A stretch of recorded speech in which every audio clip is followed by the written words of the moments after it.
aí, galera do All Sport, eu sou a Beatriz Cesarini e estou aqui com o Bruno Grossi para a gente comentar as principais movimentações do mercado da bola no futebol brasileiro.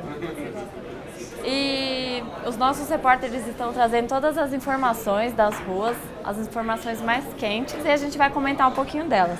E não tem como não começar falando da contratação do Luxemburgo, né, Grossi? É verdade, Bia. A notícia que talvez tenha mais movimentado o fim de semana, né? O Palmeiras, que começou atrás do Sampaoli, dizendo que estava buscando uma mudança de estilo, uma mudança de mentalidade, de forma de jogo, um sopro de modernidade, né? Sim. E no fim das contas, assim que o Sampaoli recusou, disse que estava entre o Luxemburgo e o Miguel Ramírez, o espanhol, que treina o Independiente Del Valle. Só que, assim, essa dúvida aparentemente não durou mais do que algumas horas, porque rapidamente o Luxemburgo foi confirmado como técnico. Uma escolha um tanto quanto controversa para quem há poucos dias estava pregando por esse discurso de modernidade. E mais uma vez, aí, o Luxemburgo no Palmeiras, né? É um técnico identificado com o clube, isso é um fato, que fez um trabalho razoável no Vasco, fez também, é um elenco que tinha suas limitações e que conseguiu entregar mais do que se esperava na Série A do Campeonato Brasileiro. Mas não foi um trabalho fora de série, sensacional, para referendar essa volta ao Palmeiras, com o tanto de investimento que o Palmeiras tem, com o contexto que o Palmeiras teve de pressão esse ano. Para pegar o Luxemburgo, o quanto foi pensada a demissão do Mano, por exemplo.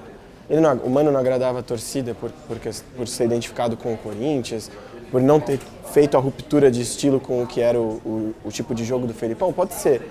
Mas na prática eu desconfio que o Palmeiras perdeu com essa mudança. E o que você acha que o Luxemburgo pode trazer de bom para o Palmeiras? A parte boa aí nesse aspecto é que ele está com muita vontade de dar a volta por cima na carreira. Essa passagem pelo Vasco já foi um movimento nesse sentido, né? Ele vinha sendo muito mais ridicularizado do que elogiado e ele voltou a ser cercado por elogios, assim, porque de fato ele fez coisas boas no trabalho dele, né? Começar pelo uso de jovens, que é algo que o Palmeiras quer muito. Ele lançou o Thales Magno, que foi uma das grandes sensações dessa temporada.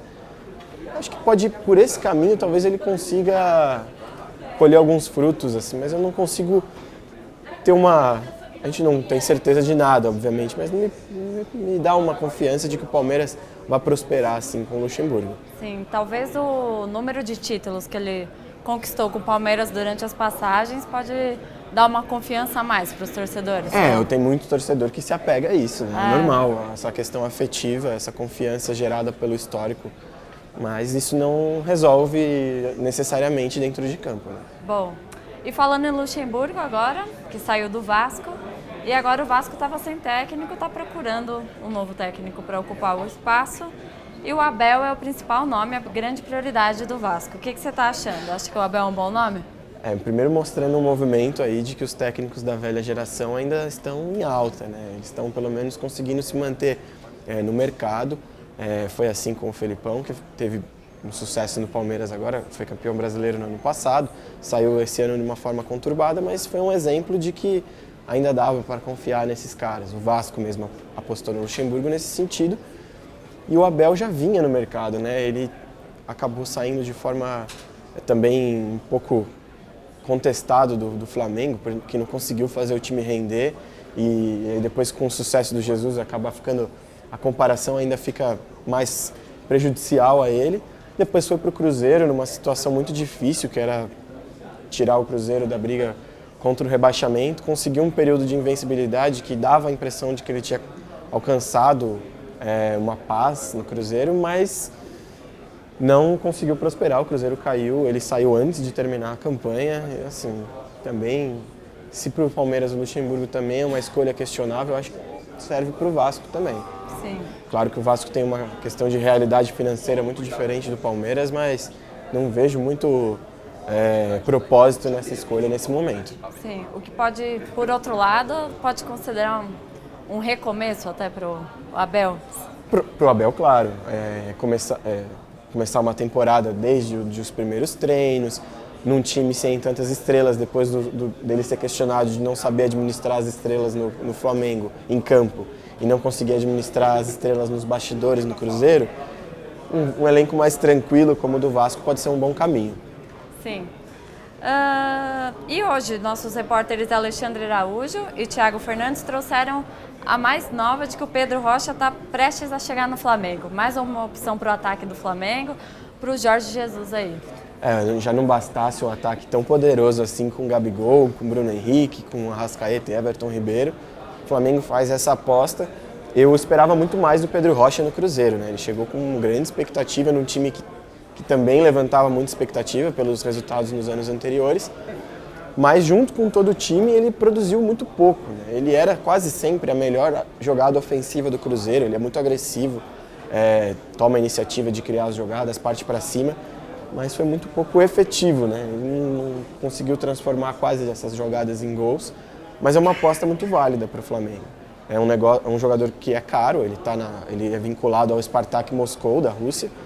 O Flamengo vai fazer um empréstimo de uma temporada, ou seja, o Flamengo fica perto de contratar um jogador bom, que todo mundo sabe, que tem técnica, que tem um perfil parecido com o que o Flamengo joga, né, dos jogadores agressivos, mas ao mesmo tempo se protegendo de um risco de um cara que no Cruzeiro não conseguiu entregar o que ele entregou no Grêmio. A ideia é que ele fique mais como uma opção, né? Exato, não vai chegar necessariamente para assumir a posição e resolver como foi no Cruzeiro. Sim, você acha que vai ser tranquilo para o Jorge Jesus lidar com mais uma opção? Eu acredito que sim, até porque ele conseguiu administrar bastante com o Vitinho, com o Renier. O Renier, por exemplo, pode não começar a temporada porque foi convocado para o pré-olímpico. Então, Pedro Rocha já chegaria para suprir essa ausência. Legal, e agora vamos para o próximo assunto. Vamos falar de Grêmio, que já tem um novo reforço para 2020, que é o Vitor Ferraz. Era uma das prioridades do Grêmio, que já perdeu o Léo Moura e tudo mais, né? Perdeu o Léo Moura, tem o Leonardo que estava machucado. Então, assim, contratar um lateral direito experiente como o Vitor Ferraz, de bom toque de bola, é mais uma das contratações do Grêmio nos últimos anos que mostra como o clube é consciente da sua realidade. Se o time preza por um jogo técnico, de saída de bola no chão, de troca de passes, precisa contratar jogadores que casem com esse estilo. E o Vitor Ferraz está justamente nesse perfil. Acho um bom movimento do Grêmio no mercado. O Vitor já não queria ficar mais no Santos, a relação com a torcida já não era boa. Foi uma boa movimentação realmente do Grêmio. E supre uma carência, porque depois que o Leonardo machucou, o Léo Moura, já veterano, começou a jogar mais vezes e foi realmente um ponto fraco do Grêmio na reta final da temporada.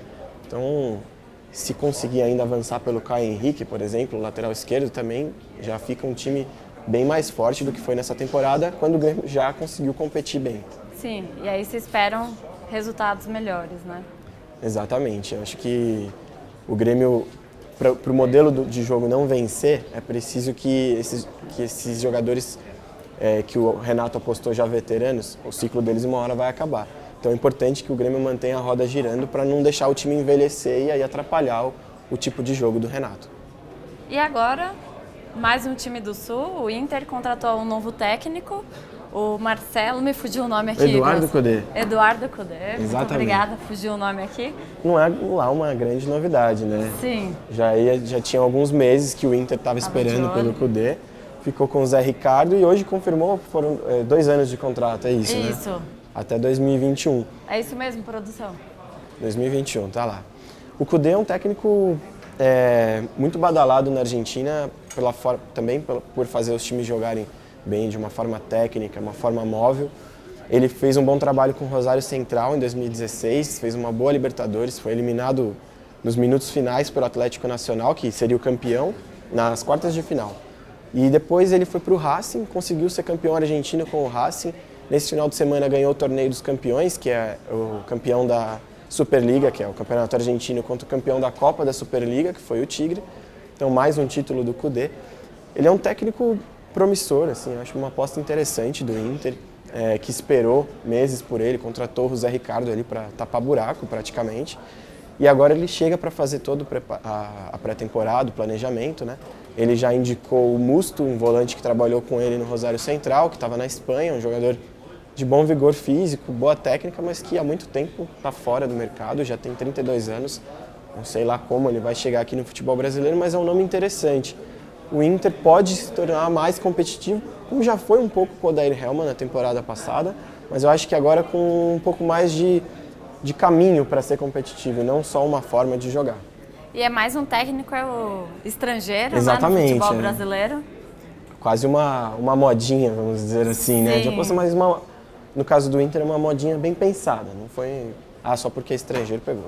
Houve um critério de escolha para tornar o time um pouco mais ofensivo e o Kudê tem esse perfil. Mas uma curiosidade é que um jornalista argentino, Juan Pablo Mendes, do Olé, estava comentando agora sobre como o Kudê não termina normalmente seus contratos. Ele chegou no Racing prometendo também um trabalho de longo prazo, de 2 anos, agora está saindo pouco antes de terminar, de 1 ano e meio, se eu não me engano, e agora com o Inter ele assina por 2 anos, vamos ver o quanto desses 2 anos ele vai usar do contrato e o quanto o Inter vai ter de paciência também, sim, claro, para ele implantar essa nova filosofia, né?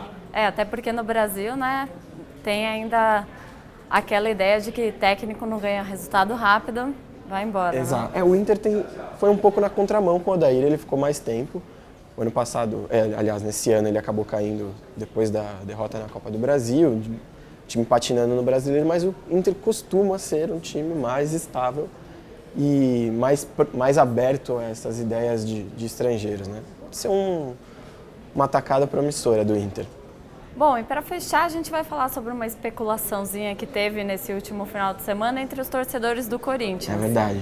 O Dedé, Cruzeiro, né, foi especulado lá, os torcedores do Corinthians falaram, o que será que daria o Dedé fazendo uma dupla com o Gil ali na zaga? Por que não? Por que não?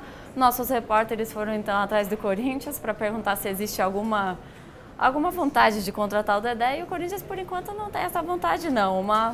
Uma das causas é o preço alto, né? Exato, e é também uma das causas para que o Cruzeiro pense em liberar o Dedé, né? O Cruzeiro tem um elenco muito caro, ali perto dos valores do Flamengo, acho que até acima, né, dos valores do Flamengo, a nossa produção aqui confirmando que está acima dos valores do Flamengo. E então precisa se desfazer desses jogadores que são caros. E o Dedé, obviamente, pelo histórico dele, tende a ser um jogador procurado por outros times grandes. A questão é que ele é realmente muito caro. E para o Corinthians, que acabou de contratar o Luan por um bom valor, que tem outras prioridades no sistema ofensivo, que foi o grande problema do time nessa temporada, me parece fazer muito sentido gastar tanto num zagueiro, sendo que o Corinthians se notabilizou nos últimos anos por formar sistemas defensivos com jogadores pouco badalados, quando o time inteiro marca e não depende assim, exatamente de um zagueiro. E como você falou do Gil, o Gil já é essa grande referência. Então, claro, se pudesse ter 2 zagueiros de grande nível, melhor ainda. Mas eu diria que o Corinthians está certo em não se desesperar por isso, porque é um setor do campo em que a situação parece um pouco mais controlada, né? E de onde você acha que veio essa vontade da torcida em especular o Dedé? Eu acho que é normal, porque o Dedé sempre foi uma figura assim, bem falada, né? Desde os tempos de Vasco, ele se tornou, era o mito do Vasco, entrou até em ranking de maior brasileiro de todos os tempos no SBT. E é uma figura, ele se tornou uma figura carismática. E assim, ele ficou muito tempo sem jogar e voltou jogando em alto nível no Cruzeiro. Só que essa temporada eu já achei que foi bem abaixo, por exemplo. Talvez essa vontade dos torcedores seja baseada muito mais nos anos anteriores dele, até no Vasco, do que no que foi de fato essa temporada. Ele sofrendo com muitos problemas físicos também. Eu acho que o Corinthians está certo e a torcida também, né, tem sua razão de dar essa provocada no clube, né? Legal. Bom, e a gente vai ficando por aqui e você deve ficar ligado no All Sports para acompanhar todas as notícias do mercado da bola. Até a próxima, Bia. Até a próxima, Grossi.